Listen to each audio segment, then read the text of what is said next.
the speakers at the speakers at the convention were questioning whether the established political parties in the United States were going to pay any attention to them and what they'd have to do to get it. And I think there is some consensus that after almost 50 years, they still haven't got it that much.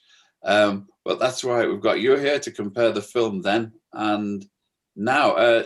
Tracy, can you explain the background to the film? I notice our colleagues in the Hollywood Foreign Press Association were part-funded it. Don't come to us, we haven't got that much money. Well, that was the distributor, and no, I won't. But yeah, they contributed to the restoration of the film, as did Jane Fonda and some other entities. So Kino Lorber acquired it and restored it, and but in terms of the background of it, I mean, it was sort of, Dr. Daniels was just telling me that prior to its being restored, that there have been over the years screenings of it at many convenings, and so, but still, I think it's somewhat of a hidden history about the convention. Period. Like it's not something that we point to all the time. So I think it's really useful in this moment of very focused Black political determination that we can look at this treasure and also look at the fact that it wasn't the first such convening. There were several in the 19th century. So the film and everything around it and the convention, Dr. Daniels can speak much more eloquently to, because he was one of the organizers of the convention. And was everyone aware that Mr. Greaves was making a documentary during the convention, Dr. Daniels? Yes, I think I don't remember where the relationships were. I don't know whether it was with Dick Hatcher or with B. Mary Baraka or Congressman Diggs, but yes, people were aware that Bill Greaves was doing a documentary. I mean, people weren't kind of posing for it, but there was an awareness that this was being done, and we're really happy it was, because it was a seminal moment in the history of African people in this country. Bill Greaves was a trailblazing television journalist for Channel 13, helped create the program Black Journal in the late 60s. So, I mean, he was well known, I think, to many of the participants from interviews and features and segments he had done for, the fledgling PBS. Dr. Daniels, well, I mean, you more knowledgeable about its origins and how it was done. What was its effect at the time? Well, I think you have to situate it, and Ms. Mendelson talked a little bit about it. I think the important thing is to situate it historically, and that is that there is a tradition throughout the history of Black people in this country of coming together to decide what to do in relationship to a lot of things, pre-emancipation, to stay, to leave. I mean, all kinds of debates about how we would relate to these United States of America. And after that, there was always a discussion about how to relate to the parties. And so during the Reconstruction period, clearly Black people held an alignment to the Republican Party because there was a radical Republican wing that helped to usher something called Black Reconstruction. After that, there was a period of kind of limbo because we were sold out in 1877, which was the betrayal of 1877. And so we Black people still held an allegiance because of the Emancipation Proclamation well into the 30s. The turning point, of course, was the Great Depression, when Black people began to switch allegiance because of Franklin Delano Roosevelt. It's like as simple a moment as now, because Hoover was denying all about what was going on and whatnot. And so that began to be the switch. And I remember my father talking about that just in terms of oral history, so to speak. Franklin Delano Roosevelt was a beloved figure in the African-American community. And of course, there was a great relationship between he and many of the African-American leaders, not the least of which was Asa Philip Randolph, who challenged him, of course, and proposed the first March on Washington, which produced the first Fair Employment Practices Commission, which was incredibly important in terms of opening up access of Black people to governmental employment and expanding the middle class. And then really the decisive turning point, because again, these debates have always gone on, was of course in 1960, when it was the choice between Nixon and Kennedy, and it was Kennedy who picked up the phone and gave Martin Luther King a call, and that people became aware of that. And from that point on, Black people sort of decisively shifted to the Democratic Party. The question has always been, which way to go. So if you look at the Gary Convention, it is situated at the height of the development of Black power. In 1968, Carl Stokes, who someone I happen to have known reasonably well, and his brother extremely well, was the first African-American mayor to be elected to a major city. Shortly behind him was Richard Gordon Hatcher in Gary, Indiana. And arguably Hatcher, and from my perspective as a political scientist of some sort, some degree, I mean, Hatcher was one of the most progressive elected officials, certainly mayors in the country. And so, but it was a period of a lot of turmoil. So there was a lot of nationalists and Pan-Africanists had even suspicions about the electoral process, period, and certainly had great suspicions about traditional leadership, the Urban League, the NACP. So there was a lot of jostling along those lines, some of which broke out at the March on Washington, which I was there. I was at the March on Washington, and I know that when John Lewis was asked to tone down the speech and whatever. But there was an event that took place a little heralded event that took place. So you have 68, the Black mayors. 1970, you have a little known event also called the Congress of African People. The Congress of African People was convened by largely Imam Umeri Baraka. I guess by then he was from Leroy Jones to Imam Umeri Baraka. And he was able to pull together people across the spectrum, because it was rough. The ideological internecine fighting was rough, as people were, talking badly about the traditional leaders and so forth. And so in Atlanta, I think it was probably Morris Brown, you had everybody come to that across the political spectrum, from then the rising minister Halim Abdul Farrakhan, as he was known in those days, from Whitney Young, who represented the other end of the spectrum from the Urban League. And so all of these forces came together to have a discussion about how do you build a united front? How do we work together? And I'll never forget Lerone Bennett Jr., who's the senior editor of Ebony Magazine and of Jet Magazine, just saying how he was just so happy to see Black people come together. And I cite that because this became the precondition. There would have been no Gary without 1970, the Congress of African People. So it's a Baraka who then, in conversations largely with Hatcher, who then pushes the idea that perhaps we can have a national Black political convention. And Hatcher agrees, and Congressman Charles C. Diggs joins with them as the three co-conveners. And in one of the most almost miraculous processes in the history of this country, because this was something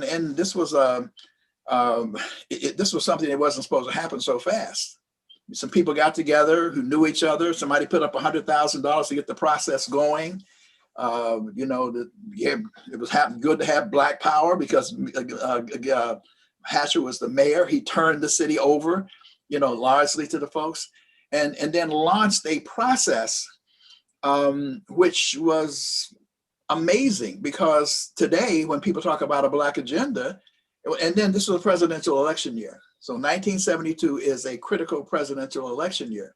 So in some of the organizers' minds, they are, yes, saying to the Democratic Party, we want more. We want more of a commitment than we currently have, right? And so, but what was put on the table was the idea that this should always be a process in the Black community, that it was no Churchill's phrase, subsequently attributed to Congressman Clay in Missouri, no permanent friends, no permanent enemies, just a permanent interest. And that should be reflected in the development of a Black political agenda. So the whole process was designed to develop, this is my whatever year or half century copy, was designed to come up with a Black political agenda that then would, and it was not just for the presidential candidates. The idea was this should permeate, whether you are city council, school board, whatever you should have an agenda. Has nothing to do with skin color, has nothing to do, it should deal with your interest. And so what was remarkable about it, however, is that people, we actually met in this 150, 200, whatever this period was, in every state, there were conventions that were held. So I'm from Ohio. The provision was that there would be 3 co-conveners to match the co-conveners at the national level. And one of them had to be a nationalist, a Pan-Africanist, or an activist. Mary Baraka was an activist. And what that meant was that sector that normally might have been blocked out was included. So therefore, I became, as an activist and a close ally to Mary Baraka, I became the co-convener of the Ohio delegation with Mayor Carl B. Stokes of Cleveland, Ohio, who and subsequently became very close friends. But he passed it on to his brother, Lou Stokes, and then there was C.J. McGlynn in Dayton, Ohio. But the thing is, every city had a convention. People came together. They debated, what do we believe in? What are the issues that we want to put forward and sent to the National Platform Committee, which was being largely coordinated by Walter Frontroy and my friend Ronald Walters. And then you went from the local, and then you elected X numbers of delegates. There was a formula that says, translation, what was your percentage of the population? And therefore, how many delegates you were entitled to, and how many observers? Then you went to the state. And then the state shot that process all the way up to the national. So this was like real convention stuff. I mean, it was right down to the grassroots. And so then, we gathered in Gary, and every hotel was taken up. It was somewhere between probably about 10,000 people.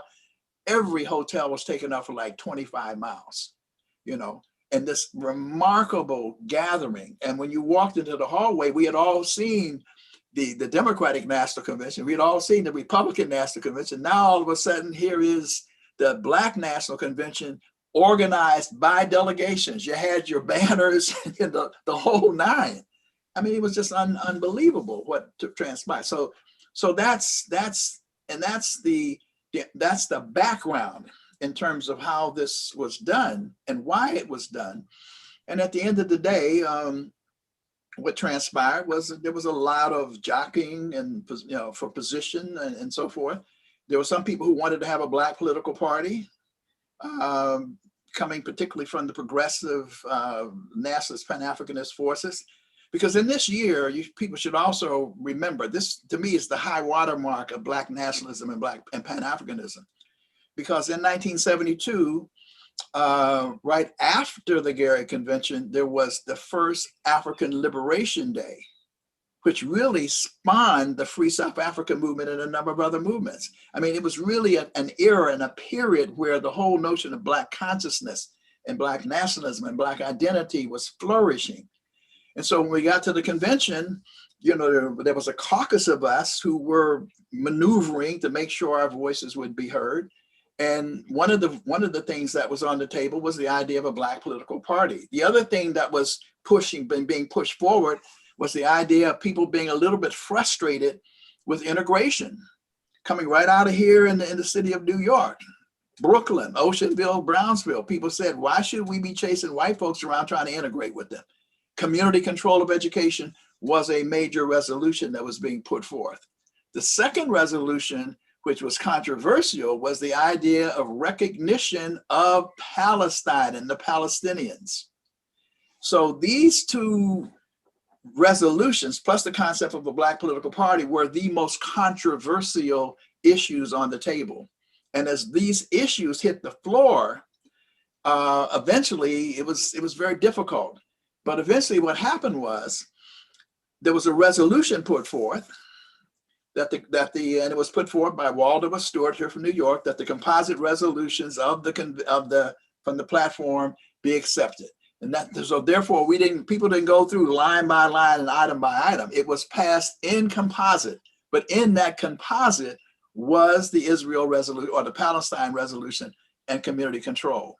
Now, the reason why that's important is because that was an anathema to many of the traditional organizations. It was not. The convention was way ahead of the consciousness of the average ordinary delegate was way ahead of where the traditional leadership was. They had no issue with that. But that meant on the television screen the next day, people were apologizing. People were immediately saying, well, I had nothing to do with this Israel thing. I mean, it was that kind of thing that was jumping off. Are you trying to say something, Greg? Oh. Anyway, so let me just wrap it up. I'll put a button on it, but I mean, but this is, and so a couple of things happened. The resolution to do a political party did not go forward. I actually authored the compromise that there would be a national Black political assembly, which is what did go forward. And indeed, after the convention, what happened was, which was the intent of some of them anyway, because when you hear the speeches, you hear Hatcher saying, this is your last chance, because it's like leverage that's going on here. Jesse Jackson is threatening with the new political party, but he wasn't, that was leverage. And so immediately after the convention, a group of people led by Walter Fauntroy actually went to Miami and took this agenda, contrary to some of us being even aware of it, to lobby with the Democratic Party to say, this is our agenda. We want these items included in the Democratic platform. And no doubt many of them were.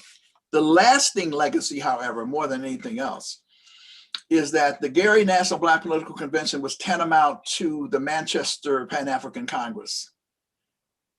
In the history of Pan-Africanism, prior to Manchester, Kwame Nkrumah and Kenyatta and all of them, they were trying to negotiate with the governments to play some role. They left Manchester determined that they were going to fight for independence. Before Gary, there were maybe 500 or so Black elected officials around the country. Don't hold me to that. It was a relatively minuscule number. After Gary, it became an extraordinary motivation, and literally within 4 or 5 years, you had thousands of Black elected officials, many of whom were inspired by their participation in the National Black Political Convention. Have you read, there's been a recent book about the use of computers in elections, and the company that was retained by John F. Kennedy proved with maps and algorithms from their computers that if he wanted to win the election, he had to win the Black vote. And as a result of their submissions, that's where the call to Dr. King came. Well, yeah, again, because here's the other thing: everything is situational. When people have these discussions, very, very often they're not particularly informed, because the black voters, the vast majority of Black voters have been historically very pragmatic. They've not been large. It's not that it's non-ideological, but they have seen their interest in pragmatic terms, not in ideological terms, not who comes with the most radical rhetoric, but what can actually be done. And when you really look at Nixon, and this is the other thing people don't grasp, when you look at Nixon and Kennedy, they're like, it's center left, center right to some degree. Richard Nixon was in favor of affirmative action. In fact, affirmative action was one of the things that one of his key African-American supporters put forth, as well as the notion which people like me said, but he talked about Black capitalism. He said, how do we get Black people to be in business so they can be capitalists? Because he wanted to do that from the Republican perspective. So the choice, it was not that choice. Black people could have gone with Richard Nixon. Why? Because he was not that far apart from where you saw the Democratic Party.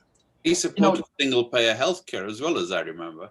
He said Richard Nixon was in support of something like single-payer healthcare. It's often forgotten since then.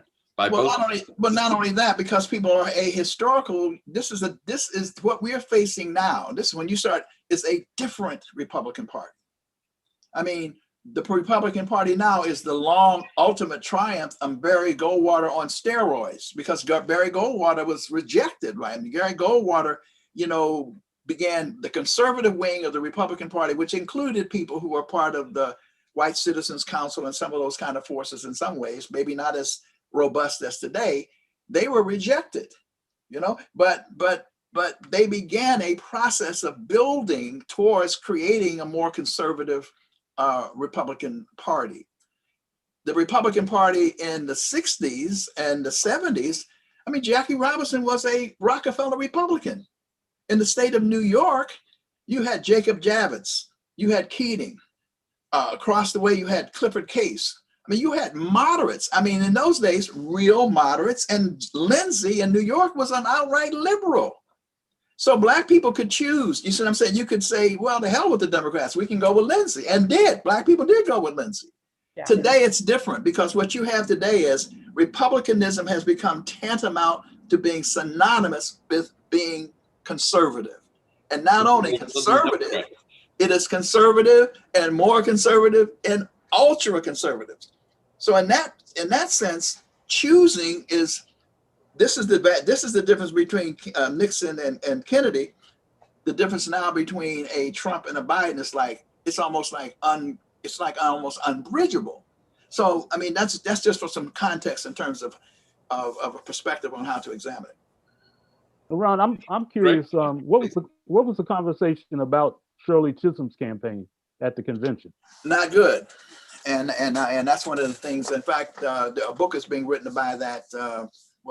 There's someone who's in the major media interviewed me about that, and I made a note of that. I wanted to mention that because it was. I mean, male chauvinism was dominant. So it was, well, first of all, the idea of, Jesse's stuff was about a party was just posturing. But I mean, there was no serious consideration of a woman, so her campaign was kind of brushed aside, and it was seen as one of the excuses, I might say. And there are differences certainly in the Black community in terms of how Black feminism can unfolds, because there is a way in which historically, the rights of women, even within the feminist movement, have often been relegated to a secondary position, which is true of the broader movement. I mean, the issues of race and class have always been debated. But Shirley Chisholm, was acting on her own behalf. She had great relationships with Bella Abzug and a whole bunch of the other folks, no question about that. But she was a champion for Black people. But because she was a woman, which in that era was, that was not just the only instance, that was one of the great tragedies of that era, was that, chauvinism was still much more prevalent than it ought to have been. So her campaign was largely dismissed as, come on, let's get serious. Tracy, this seems a good time for you to come in. Well, yes. I mean, one of the things when we were preparing the trailer of the film, the distributor, Kino Lober, and the restorer of the film, asked for our input. That's why we were there. And we said, look, there's not a lot of footage of Dr. Shabazz, Betty Shabazz, and Coretta Scott King, but it's remarkable that they are sitting there just chatting, and we need to have those images. That there just weren't a lot of images captured of women, and they were relegated to introducing male speakers. And so I want to know, Dr. Daniels, who are some of the other women of weight and note who were in the room that we don't see in the film?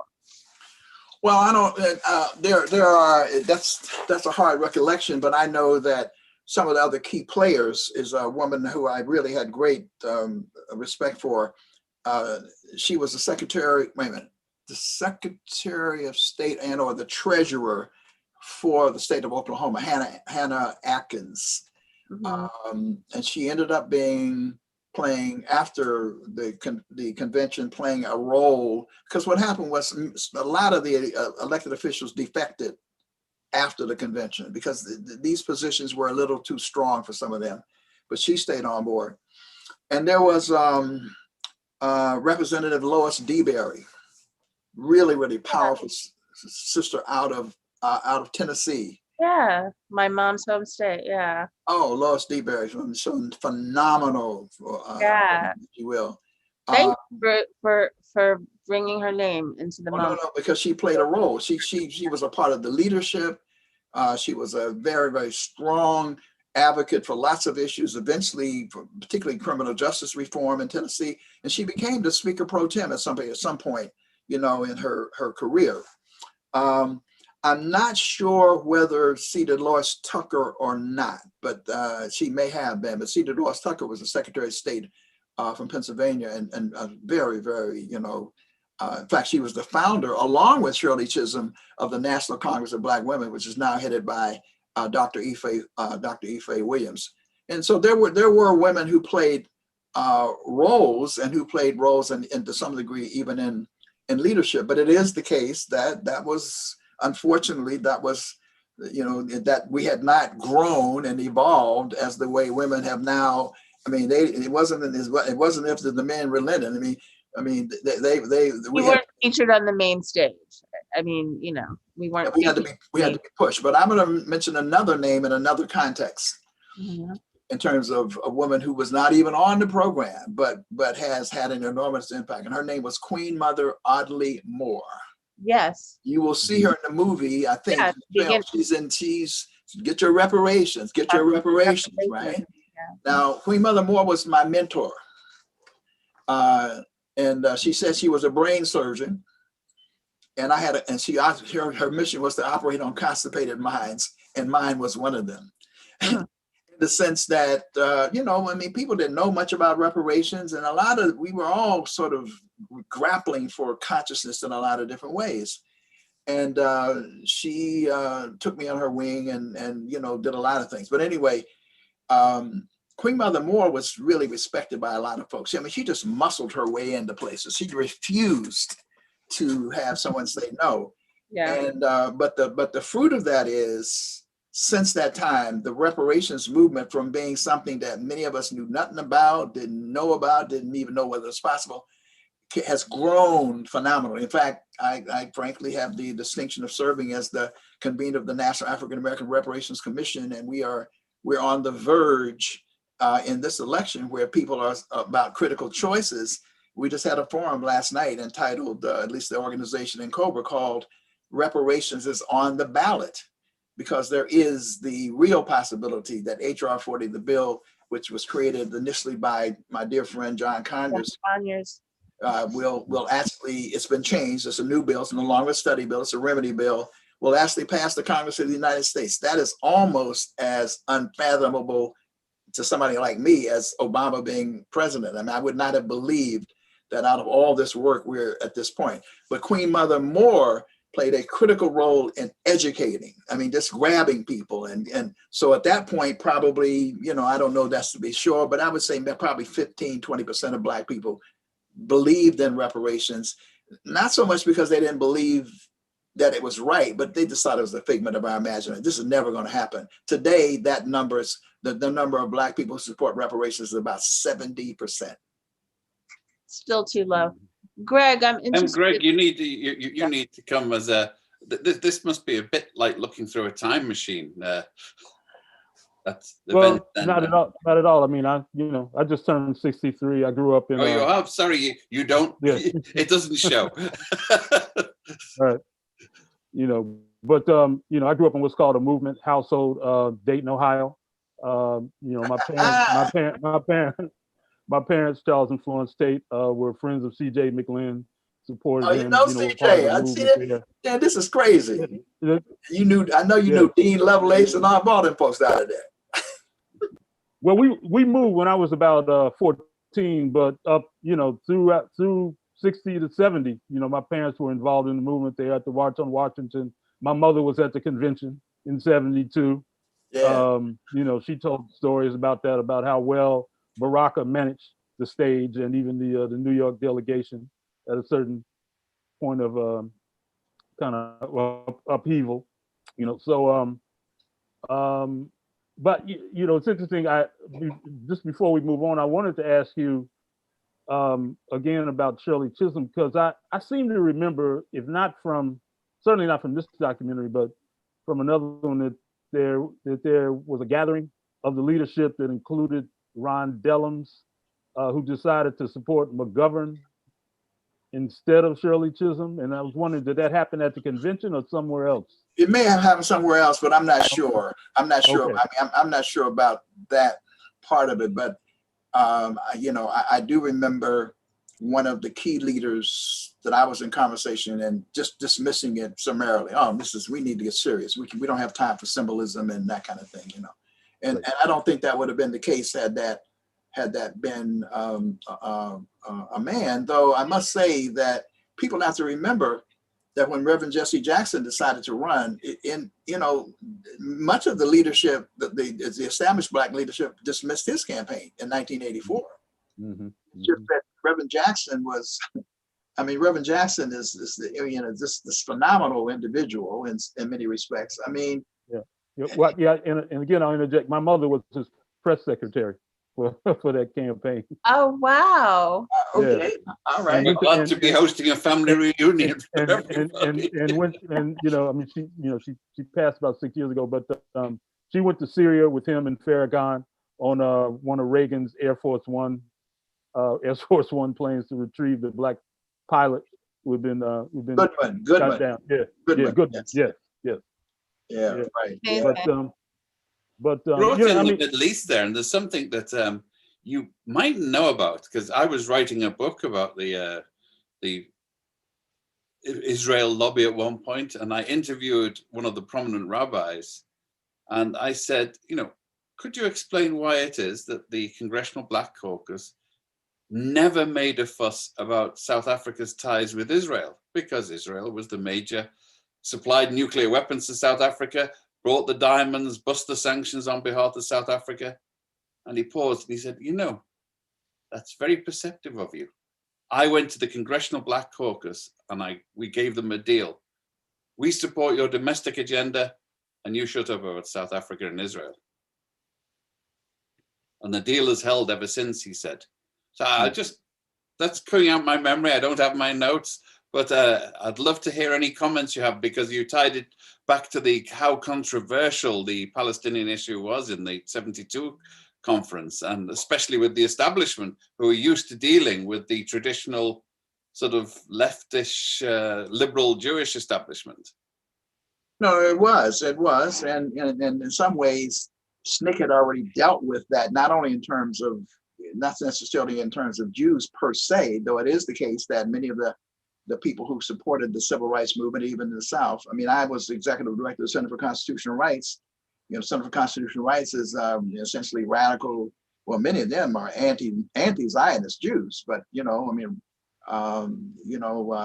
so the founders of the Center for Constitutional Rights were deeply involved in the Mississippi Freedom Summer of 1964, and it was out of that the Center for Constitutional Rights was born. So Arthur Conoy, one of the great constitutional lawyers I think of all time, certainly Kunstler and these folks, were deeply involved. But so we compromised. So eventually, it's interesting because we had to recalibrate that position. In the first meeting, I think it was in Greensboro, North Carolina, after the convention was over, we changed the position because we came right out and said it should be Palestine. So the position we took was still controversial, but it has become the position. And that was, we came out for a two-state position. We're saying that the Palestinians have a right, but there needs to be a Palestinian homeland. We ended up embracing a two-state solution. And I would say too, on the other issue though, got to remember, ultimately, it was Dellums and others who led the campaign for divestment in South and Eastern for congressional sanctions, which Reagan eventually signed. So whatever the deal was, Dellums, who again was a very dear friend of mine, by the way, we have a lot of history together. But Dellums, one of the most remarkable, he was just an incredible And in fact, we tried to get him to run for president in 1976 as an independent. That's a whole nother kind of story. But anyway, Dellums led that charge, and eventually Reagan signed the bill for sanctions against South Africa, which helped to break the back of apartheid in South Africa. And of course, we in the Free South Africa movement had no hesitancy in pointing out the links between Israel and South Africa in relationship to nuclear weapons and other kinds of relationships. Mm-hmm. But that's C.J. McGlynn, man. That's interesting, man. You know, because C.J. I mean, these are very fond memories for me because I'm sandwiched in between the traditional, you know, but a liberal, you know, politician, the Stokes family, and I really developed a tremendous relationship there. And of course, C.J. McGlynn was the powerhouse. He was the powerhouse in not only in Dayton, he was the powerhouse in all of that southeastern region. And of course, he was the funeral director.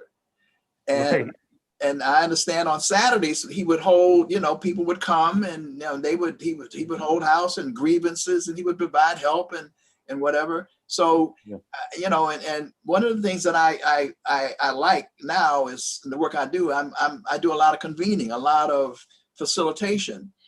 And that's because I learned how to, you know, to just work with all of these folks. And so CJ and I got along, you know, quite well. That sometimes I ended up having to challenge it a little bit. But I ended up by 1974, because coming out of Gary, the tripartite leadership largely stayed in place. You had the three leaders were in place. But 1974, Diggs stepped down, and I replaced Diggs as the president of the National Black Political Assembly. In terms of how it evolved. But there were times when, and that took place in Columbus, Ohio. And there were times when I would have to maybe challenge CJ a little bit, but we kind of respected each other because of, but even to become elected president of the Ohio Assembly, you know, I had to organize a coalition because people people thought the competition would be between Cleveland and the 21st Caucus, and that faction was powerful. I mean, really powerful. Cuyahoga County, and the Southeast was C.J. McGlynn. So they were contending. Well, while they were contending, I organized a coalition of all of the smaller areas, Dayton, Canton, you know, all these different places. Not Dayton. Well, Dayton was a part of it too because we had people there. And we were able to then emerge with that coalition to be president of the Black Political Assembly in Ohio, but with good relationships with all of the different people, all the different forces. You know, so it's quite an interesting experience. Well, it's a remarkably intricate history. It's a remarkably intricate history, and touches, you know, it goes, you know, to the continent and back again, and it's amazing to hear you connect all these dots. One of the things I think that we want to know is, I don't know if you're aware, the Movement for Black Lives held a Black National Convention this year. And of course it wasn't the same, and it was virtual and all of that. But I think like what I want to ask of Greg first, and then you, Dr. Daniels, is what can the young people who are so mobilized and energized and everything right now draw from, you know, I grew up in a movement household as you did, and I am actually 2 years older than you. So since you said 63, I feel comfortable saying 61. But you know, how can we,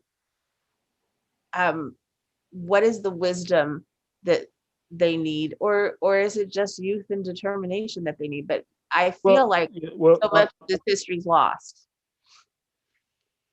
No, I'm glad you mentioned the Movement for Black Lives, because my sister is part of the SNCC Legacy Project, who've been developing oral histories around their work. They've maintained a connection throughout the years. And they have actually been in conversation and counsel with those young people since the movement emerged around Trayvon Martin's killing and the exoneration. Almost 10 years. Acquittal. Yeah. Yes.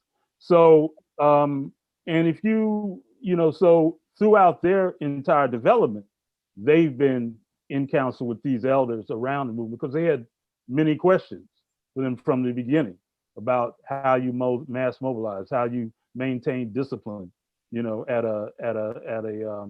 a protest. How do you deal with the anarchic element? All these kinds of things that came up, and other more kind of philosophical questions. But if you go to the Movement for Black Lives website, they talk about they talk about being engaged in conversation and dialogue with other Black organizations across the country. Yep. They talk about developing strong political organizations and activism within those communities towards local elections, and state elections. And they also recognize there's also a dialogue about the differences and political differences depending on which community they're in. You know what I mean? So there's always this attempt to draw, to arrive at consensus around how to move forward, in a concerted way, right? And I think because they've talked about how to the SNCC Legacy Project, about how, on one hand, their position around the police is disfunding, dismantling, but they also recognize that in some of the communities they're in, some of the Black organizations, some of those communities want more and not less policing. You know what I mean? So you're having that kind of tussle, between really between the twin traditions of our culture. There's always been, a revolutionary tradition and a reform tradition, and sometimes those meet in the same person. If we want to look at, Frederick Douglass's history, but there's quite an evolved and an advanced level of thinking going on within, the most serious and committed of the young activists. And as I said, they're definitely in conversation, with the older activist community. I agree with you. The people who are formally activists and formally connected to an organization and who've mobilized around, from Trayvon and everything, I agree with you. That's absolutely true. And we had did a town hall with Movement for Black Lives Electoral Justice Project on Hot 97, and I was blown away by the depth of understanding that some of these young activists had, and also their humanity. But what I'm asking is really the people who aren't connected. They they're gonna have to get connected. If they're going to sustain an involvement. You know what I mean? Beyond being in the street whenever a kind of hotspot rally occurs. Around a particular killing. I mean, because I think what's important is that there is a place to go to become part of a larger movement, a larger gathering, and to become more politically, historically educated in the process. Mm-hmm. Dr. Walters can tell you that's not everybody in our community at any point in time. You know what I mean? But we've kind of proven, I think in the same way we've proven this in the arts and athletics, it's like you don't need a whole lot of us to change history. You know what I mean? No, Williams sisters. One or two of our best players. Yeah, exactly. Williams sisters. Tiger Woods. Despite how politically problematic he is, but our presence in these arenas, is such that they become transformed. You know what I mean? So when we know from how many people were really Panthers, how many people were Freedom Riders. You can go down the list. Black people who are on a mission to be heard, to promote change. They have a way of making the whole world take notice. Well, one of the recently things I was teaching a class, and I raised Paul Robeson. Not one person in the class had heard of Paul Robeson. Yes. not one. Yeah. And I thought, this is out of Orwell. He's been shoved into a memory hole. Here's this, magnificent man, a hero across the world, praised everywhere. And here he came back to his homeland because it was his homeland and he wanted to serve his people. I've been showing the clips recently from his interviews, and he's down a memory hole. Nobody remembers him. And then we're looking at this. That's not true. We do remember him, but he isn't held aloft like a lot of figures. And well, I mean, he's awaiting his Spike Lee biopic, but I would say check out a book that just came out last year by a young scholar named Shana Redmond on Robeson, and on Robeson as someone who was a futurist and a modernist in terms of the way he used technology to advance his messaging. You know what I mean? From cinema, recordings, radio, and so forth. Yeah.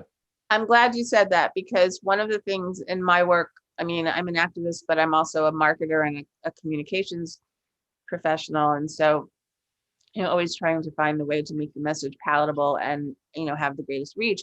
And one of the things I've always said is, like, we need to popularize it. And that's one of the things that Movement for Black Lives and the Electoral Justice Project actually did, a radio campaign. We have running right now a last I don't want to say last ditch, but last minute get out the vote campaign. And I think that's really important. And I think I want to ask, is that one of the ways that we can engage the people that are, scattered and tangential to movements and just in the community and suffering, experiencing it and what have you, and maybe having undirected activity around protesting and what have you? Yeah, I think that younger people are using the mediums at hand, social media, Twitter, Facebook, Instagram, what have you, to forward certainly a radical Black agenda. You know what I mean? But I recently read that the Black electorate is or eligible Black voters amount to about 30 million folks. I think in any presidential election, about, depending on the cycle, 12 to 15 show up.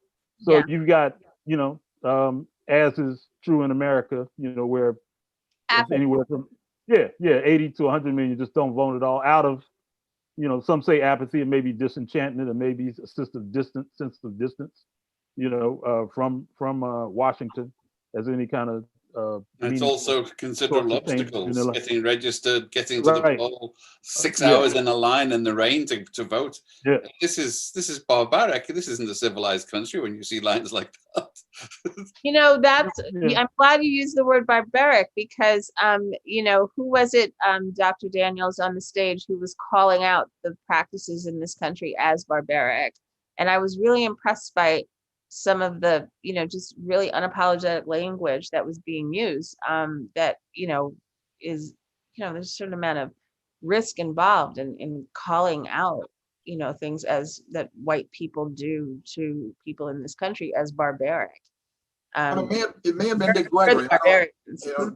Dick has never been unapologetic about laying out his views. But I need to comment. I just want to pick up on what Greg was talking about in terms of the Movement for Black Lives. So I happen to have some relationships there too. Mm-hmm. And in fact, the SNCC Legacy Project, there are many people on that I also are people I've worked with. Most notably Zahara Simmons, who works with the Legacy Project, which caused sort of the National Black Political Assembly literally 40 years ago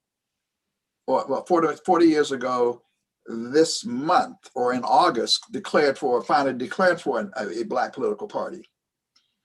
And the convention was held in Philadelphia in this month, in November, right after Thanksgiving, or just before Thanksgiving. And of course, one of the people who was very responsible for helping to convene that is a powerful sister from SNCC, whose name is Zahara Simmons. So if you Google her, she's incredible, but anyways, but the other thing I just quickly want to say about the Movement for Black Lives, and of course to distinguish Black Lives Matter, which are the three founders who really began to build the hashtag in the movement off of Trayvon. But then there was a larger gathering in Cleveland a few years ago that created this bigger umbrella called the Movement for Black Lives. There's no necessary tension between them, but it's important because I didn't know that at first. I was just throwing these words around, and then, but have developed some really close, with some very close relationships with many of them, at least some of the key leaders. In fact, we're having a town hall meeting. By we, I mean Institute of the Black World 21st Century, to assess the impact of the election next Thursday. And Marbury Stolly Butts, who's really, I mean, this is some brilliant, brilliant people. She is one of the persons who will be on the stage with representing Movement for Black Lives. I think that there's several things about the Movement for Black Lives. Number one, and Black Lives Matter, that I think we owe an incredible debt to. Absolutely. At a time when, first of all, Blackness was slipping because, you know, this trauma associated with this history of being Black in America. And so it's like, and fighting for Black people in America. I mean, you know, it's easier to just become colored or to do something else and whatever. They came forward being unapologetically Black, not in a chauvinist way, but saying we affirm who we are. And so they say we are Black, but we are affirming our Blackness for all Black people. And by that they meant we can't just be Black for you know, straight folk. The respectability policy. That's right. We have got to bring it's all of us, and all of us or none of us. That has been such an incredible contribution, because now out of the closet, out of the shadows, out of the stigma, you know, have come, you know, lesbian, gay, transgender people who are just justice-involved people. Brilliant. I mean, brilliant, that were being bottled up. You know, it's you know, being bottled up, you know. I mean, Baldwin maybe got around a little bit, but you know, all the issues around the March on Washington, you know, and I'm blanking on the great logistics. They are Rustin, you know, all this kind of stuff. So they said, no, we ain't going with that. You know, we're gonna have to deal with this. And that's been a tremendous contribution. The other thing is their evolution and development. Because, you know, I mean, the last election, they went through a cycle, and this is not unusual, of trying to figure out, you know, how do you navigate this capitalist political economy?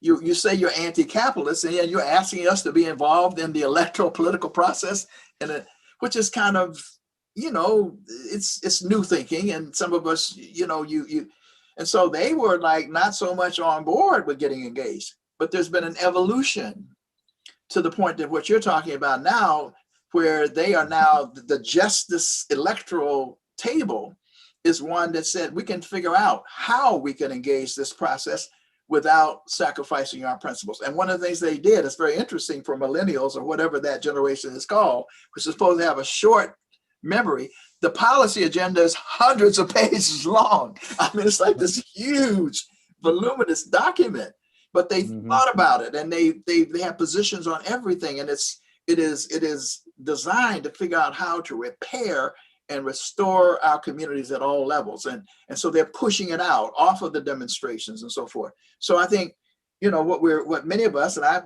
tried to work with them very closely. In fact, Maurice Mitchell, who's now the general secretary of whatever it's called, of the Working Families Party, comes out of the Movement for Black Lives. And in fact, I see the Working Families Party as essentially a non-chauvinist Black and people of color led formation, as really holding the future in this dilemma between, you know, are we depending too much on the Democrats or whatever? We've always needed a third force. We've needed an option and a way to say, we don't necessarily have to go this way. We can elect our own, which means a lot of work, because when you start doing that, it's less than, the rhetoric doesn't matter to my mother, my grandmother, they want to hear, what can you do practically? And getting to what you said, Ms. Mendelson, the question is— Call me Tracy. Tracy, okay. So, Tracy, it comes out to really, and I pushed this all of my career, I pushed popular language. You know, how do you say it in a way that people understand it? Because if you say defund and abolish the police, if you talk to people about what that really means, then so. But when you just say abolish the police, it's like you said earlier. I mean, many in our community are going upside the wall. I mean, it just doesn't sound like. But the intentions of what they want to do are absolutely righteous in terms of the kind of basic transformative remaking of this society. But you got to do it in a language that people understand so that they will unite with you. And then the other side of it is you got to be recognizing, I know about the campaign because I listen to the radio. I'm a radio talk show host. There's still a lot of Black people who still listen to the radio. So I know it's still the medium of greatest reach to reach Black people. Absolutely. It's never failed me as a marketer. But the question I want to ask is, and then let me finish my point. So therefore, if you only live on a social media platform, you're only reaching a certain number of people, and that may be a good number of people. And unfortunately, the media takes its cues from Twitter and so forth and so on.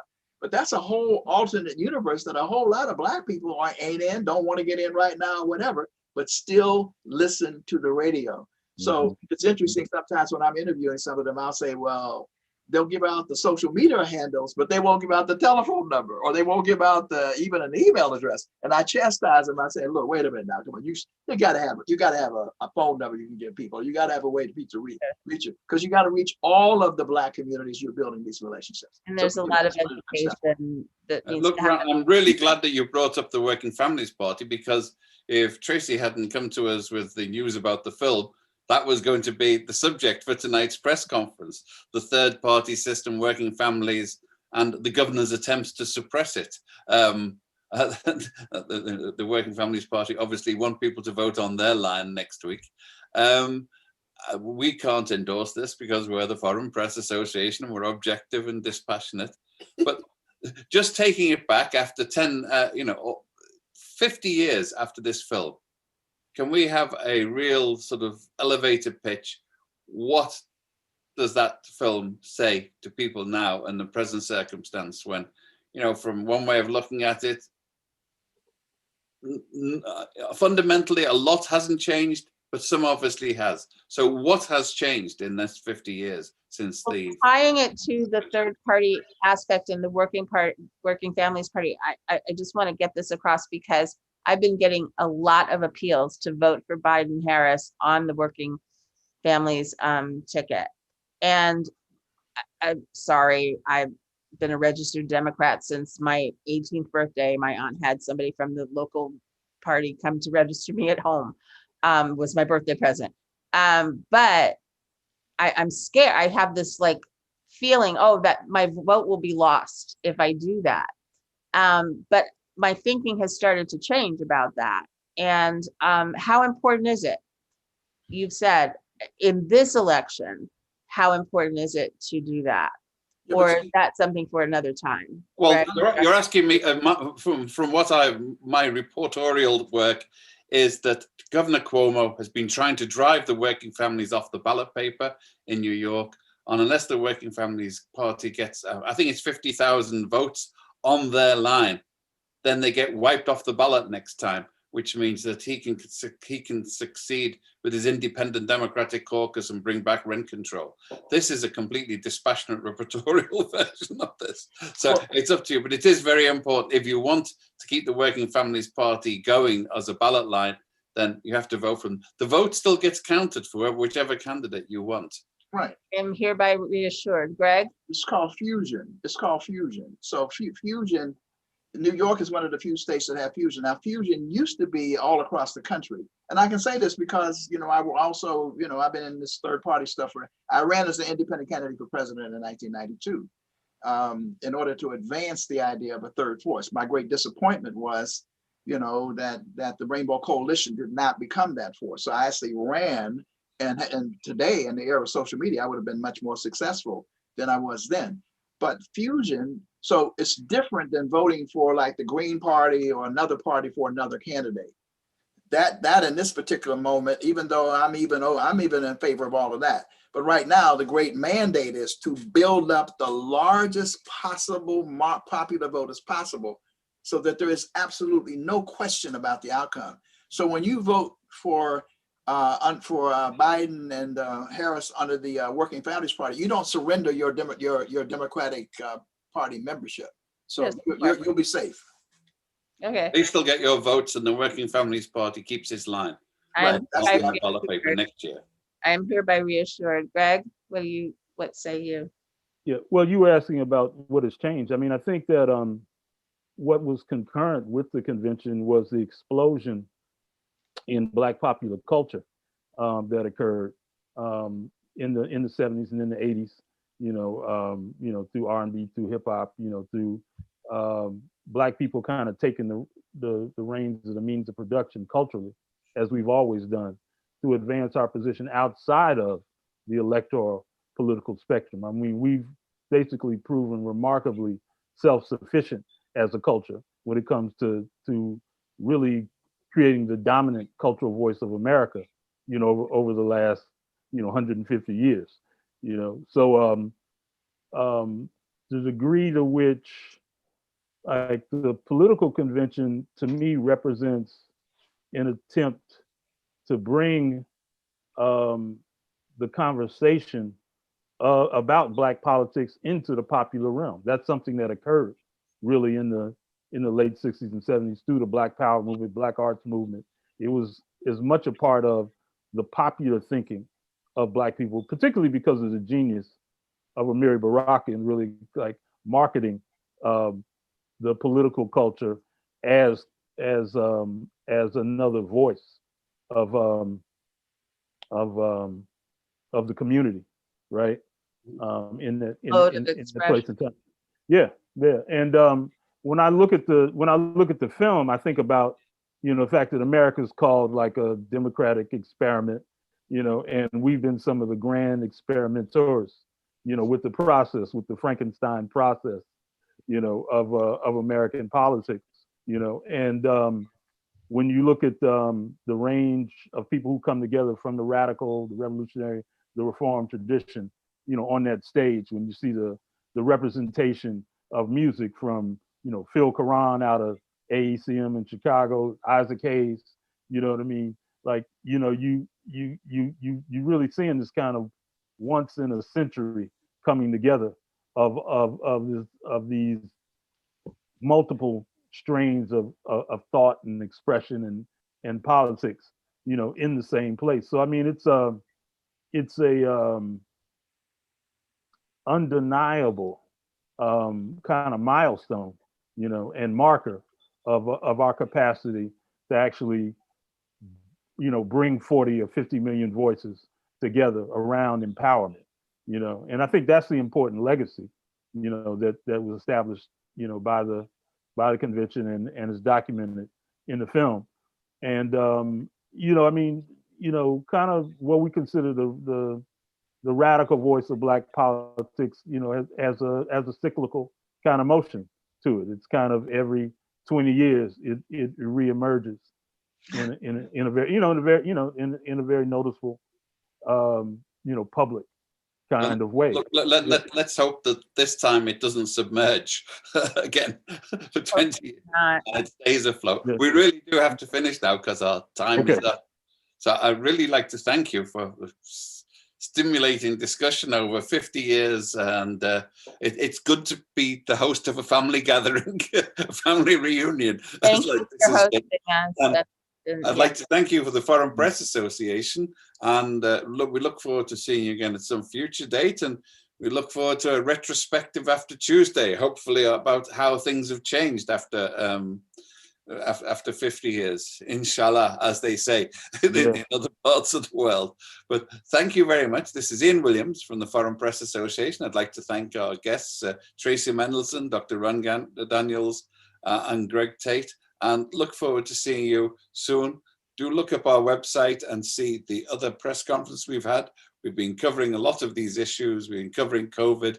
We've been covering the election, and God, we've even had the CIA and John Bolton on here. So we're a broad church, a little too broad perhaps. But thanks very much, everybody. Good night. Thank you, Ian. Take care. Yeah. Bye, Tracy. Bye, Dr. Walter. Take care. Bye.